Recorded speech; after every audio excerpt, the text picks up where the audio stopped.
A reading from the Holy Gospel according to John chapter 12, verses 1 to 11. Passage taken from the Message version of the Bible. 6 days before Passover, Jesus entered Bethany, where Lazarus, so recently raised from the dead, was living. Lazarus and his sisters invited Jesus to dinner at their home. Martha served. Lazarus was one of those sitting at the table with them. Mary came in with a jar of very expensive aromatic oils, anointed and massaged Jesus' feet, and then wiped them with her hair. The fragrance of the oils filled the house. Judas Iscariot, one of his disciples, even then getting ready to betray him, said, "Why wasn't this oil sold, and the money given to the poor? It would have easily brought 300 silver pieces." He said this not because he cared 2 cents about the poor, but because he was a thief. He was in charge of their common funds, but also embezzled them. Jesus said, "Let her alone. She's anticipating and honoring the day of my burial. You always have the poor with you. You don't always have me." Word got out among the Jews that he was back in town. The people came to take a look, not only at Jesus but also at Lazarus, who had been raised from the dead. So the high priest plotted to kill Lazarus because so many of the Jews were going over and believing in Jesus on account of him. The Gospel of the Lord.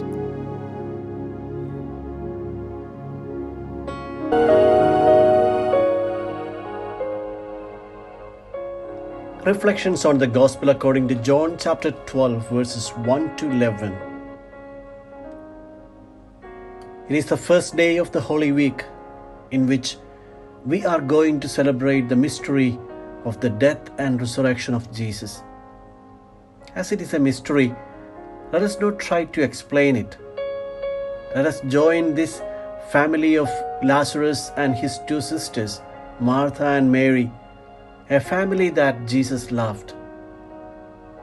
This family, reunited miraculously after the death of Lazarus, knows that no welcome is too lavish for their most honored guest. Mary, Martha, and Lazarus seem to understand that Jesus is only passing through. He has fixed his eyes on Jerusalem. They didn't ask questions. They simply had their home open to him. They loved him. True love, true friendship. Perhaps they sensed that it was their last opportunity, a final opportunity to show their undying loyalty before Jesus' impending passion and death. It was more than a visit of a dear friend. It was the farewell gathering. It appears that the family of Lazarus, Mary in particular, was fully aware of the intensity of the occasion. When emotions run high, one has nothing much to talk. They could feel something painful was going to happen to their Lord. Lazarus shares the table with Jesus and Martha serves them. Then happens the profoundly intimate act of Mary, the anointing. This woman had seen, heard, and secretly acted upon Jesus' open predictions of his coming suffering and death. How to express the emotions she feels?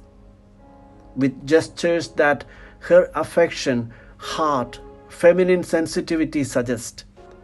The perfume, the kisses, loosened hair, the tears.